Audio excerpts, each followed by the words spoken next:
Expressive writing is an interesting and effective method to deal with emotionally upsetting topics. But what is expressive writing all about? How did it came about? How does it work? A lot of background information about expressive writing is provided in the book Opening Up by Writing It Down by James Pennebaker and Joshua Smith. And today we'll take a look at that. Welcome to the Soft Skill channel. My name is Sebastian Jung and today I'd like to present the book Opening Up by Writing It Down by James Pennebaker and Joshua Smith.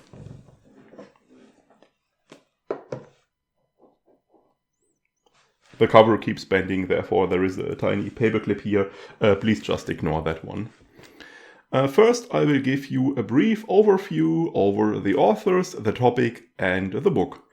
Then we will discuss the content and structure of the book in a bit more detail. And finally, I will provide insights into two topics I found especially interesting.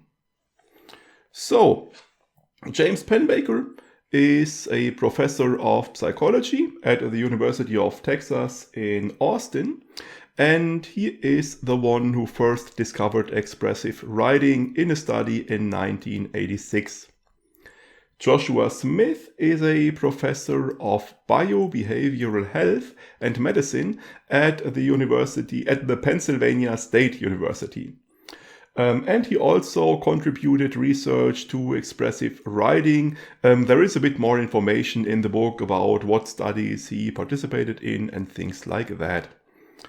The topic is expressive writing. Briefly summarized, expressive writing means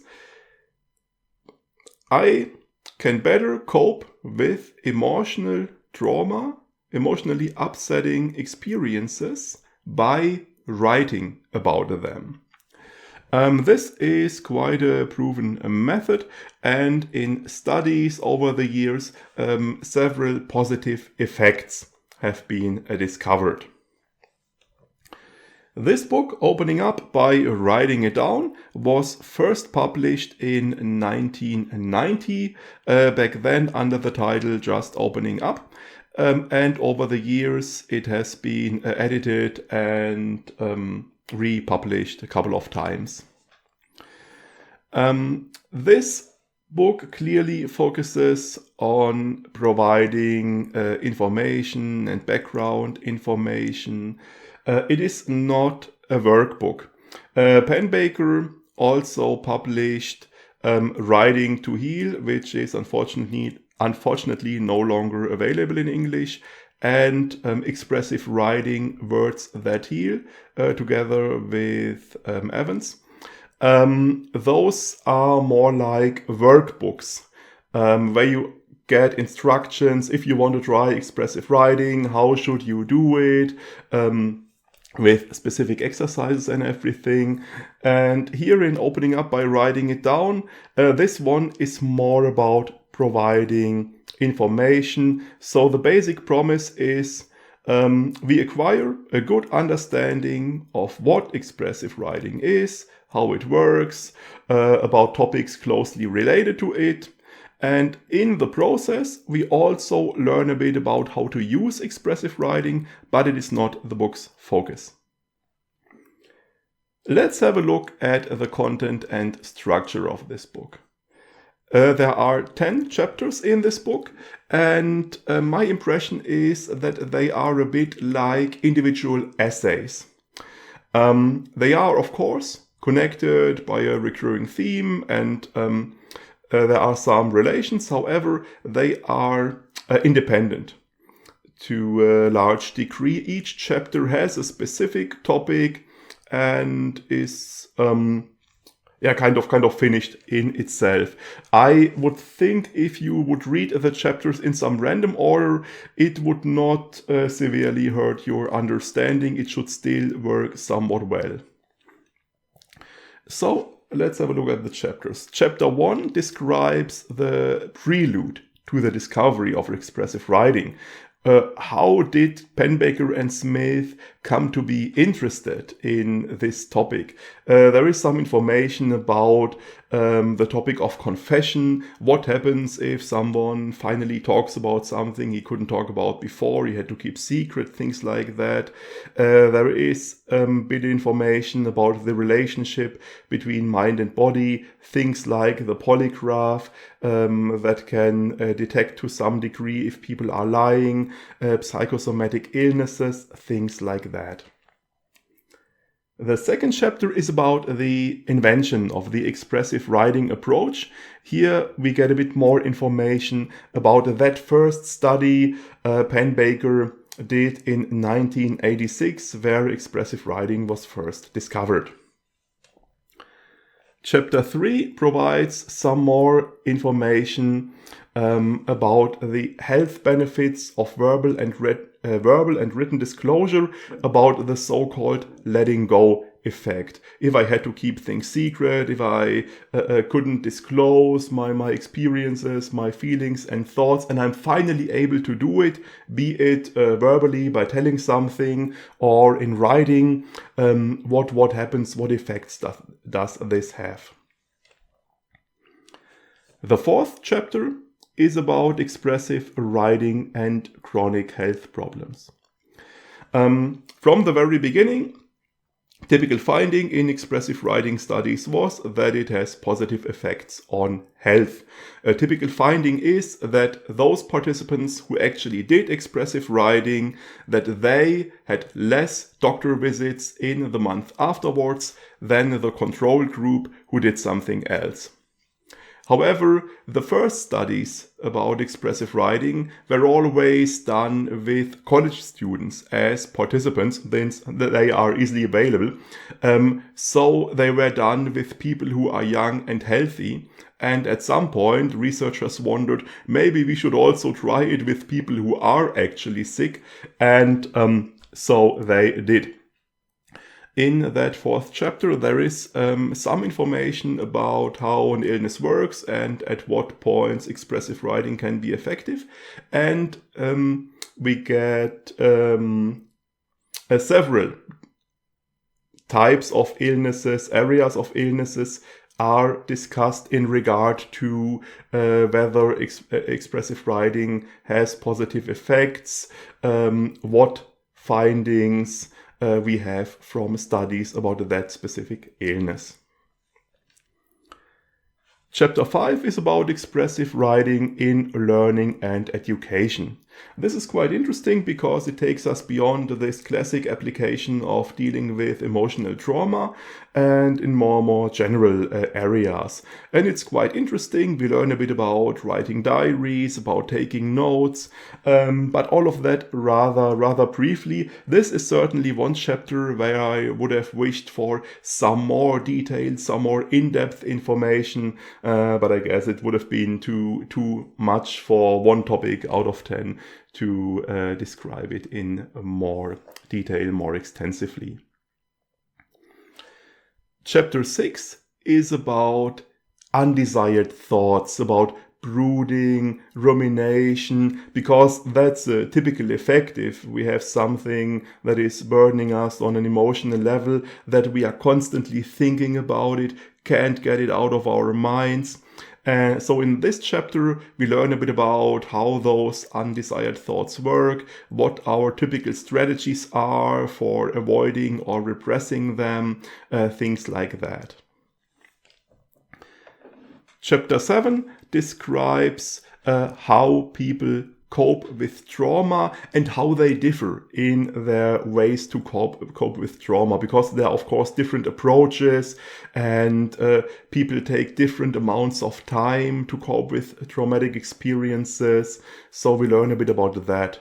What's interesting in this chapter is that many people are able to process emotional trauma rather well, and they can cope with it without any professional assistance. In the 8th chapter, we revisit the topic of disclosure, of letting go, of finally disclosing things you had to keep secret before. But this time we focus on the social aspects. If you talk about your traumatic experiences, your thoughts and feelings, what happens in regard to your audience? There are risks involved, for example. People might start avoiding you because they have difficulties dealing with those difficult emotional topics, things like that. We also learn a bit about which people we usually talk to if we want to disclose emotional, upsetting things, what the typical audiences are. And finally, if we ourselves are to be the audience, if someone wants to disclose something to us, how can we be a good listener? How can we be a good audience? Chapter 9 deals with how expressive writing actually works. There is some more background information on disclosure, on coping, and those threads are connected, a bit tied together to figure out how expressive writing actually works and actually provides those benefits we know about as far as is currently known and understood. The 10th and final chapter provides some recommendations for expressive writing for our own use of expressive writing. It is kind of a collection of lessons learned over the years. And what I find very interesting here is that the authors provide a list of assumptions people had back in the old days about expressive writing around the time it was discovered. And over the years, pretty much all of them turned out to be wrong, or at least partly wrong. So it is a bit of a journey. What we believed to be true about expressive writing back then, and what we have learned in the years afterwards, and what we know at this point. This is quite interesting. General conclusion. I'd say if you have already dabbled in expressive writing, you have already tried it and maybe read one of the workbooks, and now you want to learn more about it, you want some background information, then this is the right book for you and you will probably enjoy it. Opening up by writing it down will get you a better understanding of what expressive writing is, how it works, its history, and so on. So I'd say the book's promise is clearly fulfilled.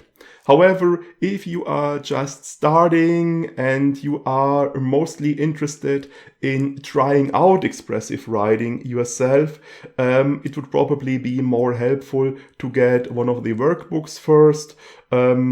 Writing to Heal, if one is available to you, or Expressive Writing, Words That Heal by Penbaker and Evans. So finally, I'd like to provide a few insights. I'd like to discuss two topics I found especially interesting in a bit more detail. The first is from the 4th chapter, the one that dealt with chronic illnesses.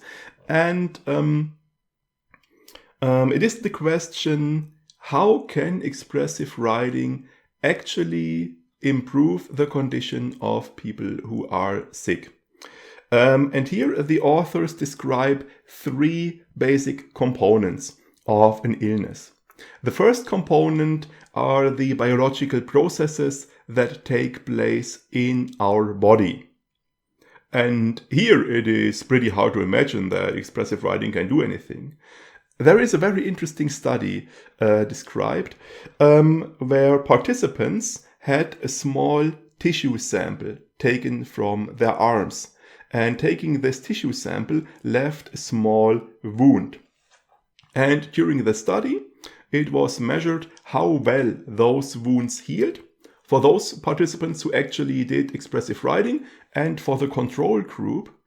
And actually, those people who did expressive writing, their wounds healed faster than the people in the control group. And this is quite fascinating. If I sit down and write about things that are emotionally upsetting, why should this make a wound on my arm heal faster? Most likely, this is due to the fact that expressive writing reduces our general stress level. And as you probably know, stress influences our body in several ways. Stress influences, for example, our sleep, our digestion, our immune system, and lots of other things. And this is probably the reason. So expressive writing reduces our stress level. This improves our immune system because it is less affected by stress, and the better immune system in turn makes our wound heal faster. Now, there are probably other processes at work as well. There are studies where the findings can't be explained this way. For example, Smith performed a study with patients suffering from rheumatoid arthritis, where the joint flexibility actually improved, and with people who suffered from asthma, where the lung capacity actually improved. However, they didn't find any improvements in regard to stress and immune markers. So the improvement observed there must have occurred in some other way. And of course, it is important to note that expressive writing is certainly not a panacea. For example, it is not effective against cancer, neither against AIDS. So we shouldn't get exaggerated hopes here. Now, the second important component of an illness are social and emotional factors. Because they play an important role. Let's say, for example, I suffer from a sexually transmitted disease and I don't want people to know about it because I'm afraid my reputation will suffer, or I suffer from any chronic disease and I don't want people at work to find out because I'm afraid my career will suffer, so I have to keep it a secret. And keeping a secret is a big burden, as becomes quite clear throughout the book. And furthermore, if we focus a lot on pain or on physical symptoms, this can actually make them worse, has a negative effect on them. So there is probably a kind of downward spiral here. And this is a point where expressive writing can be effective because it can provide a way to disclose and to let go and get rid of all those things we have to keep inside, even if we don't have other people that we can talk to about them. And finally, the third important component is our behavior that can influence our illness in a positive or in a negative way. For example, obviously, if my lifestyle is healthy, if I eat healthy, exercise, avoid smoking, avoid alcohol, this has positive effects on my health and also on my illness. And also, if I take my treatment seriously, for example, if I take my medications on time and correctly, this of course also has important positive effects. Now, I would have believed that this is an area where expressive writing is very effective, that those people who write about emotional, upsetting topics related to their illness, that they will behave better and this will in turn improve their illnesses. However, this doesn't actually seem to be true. There were 2 studies where expressive writing helped people to quit smoking, and in various studies improved sleeping patterns were observed, but in most studies no major behavioral changes were observed. So this doesn't seem to be such a major aspect of how expressive writing affects us and improves our conditions. Of course, it should be noted that all of those different components are not clearly separate, but there are a lot of interactions and relationships. So this is, of course, simplified. The other topic I would like to briefly discuss is from the 10th and final chapter, where we get recommendations for our own expressive writing. And here the authors provide a range of possible applications for expressive writing. Now, the first and most obvious is naturally dealing with traumatic experiences from the past, as we know from all the way back to the first study. This is the classic application. An interesting fun fact here is there was one study where people were actually given fictional traumas. So they were given a description of a trauma they had never really experienced and were asked to imagine that they had experienced this trauma and then to write about it. And even in this study, positive effects were observed. So even their expressive writing led to improvements. A few limitations should be mentioned. A few limitations should be mentioned. First of all, if we experience a traumatic experience, obviously this has an effect on us. For example, if someone close to us dies, of course we will be sad, of course we will grieve. And this is perfectly normal and natural, and expressive writing won't change this in any way. It won't make us grieve faster or anything like that. It won't have any effect. Similarly, if we use expressive writing right after experiencing some traumatic event, it will most likely not be helpful. It is more helpful for things that occurred a while back. Here the authors recommend to be our own scientist and to just try things out. So if you have experienced something that was emotionally upsetting and you believe that it will help you to write about it, feel free to give it a try. However, if you think that you are not ready to write about it, don't force yourself. Most likely it will not help. But it doesn't always have to be a traumatic experience. There are also other applications. First of all, we can use expressive writing for everyday worries and problems, such as a quarrel in the family, problems at work, failures, such as failing a test, things like that, problems we have to solve or deal with, all of that. It can help to really use expressive writing there to really focus and work through these issues for a few minutes instead of ruminating about them in the back of your mind all day. Another possible application is our general life situation. For example, we can use expressive writing to deal with questions like, where am I? Where do I want to go? What is important to me? Things like that. And it can also help us with big changes, major transitions in our lives. Because obviously, if we have a traumatic experience, one important aspect of that is that it pretty much turns our lives upside down. But the same is true for a lot of positive changes. For example, if we get married, if a child is born, if we start a new job, if we go into retirement, all of that are changes that are positive, but nonetheless are major changes in our lives, and expressive writing can help us deal with those and to make that transitions. And finally, expressive writing can be useful to just clear the mind. Let's say you have a lot of things going on in your mind, a lot of things on your mind, and chaos and confusion. And you can just take a piece of paper, write down everything that goes on in your mind to get it out of your mind onto that paper to just clear your mind and calm your mind. I find this also quite a useful application. I gave you a similar piece of advice back when we were discussing stress.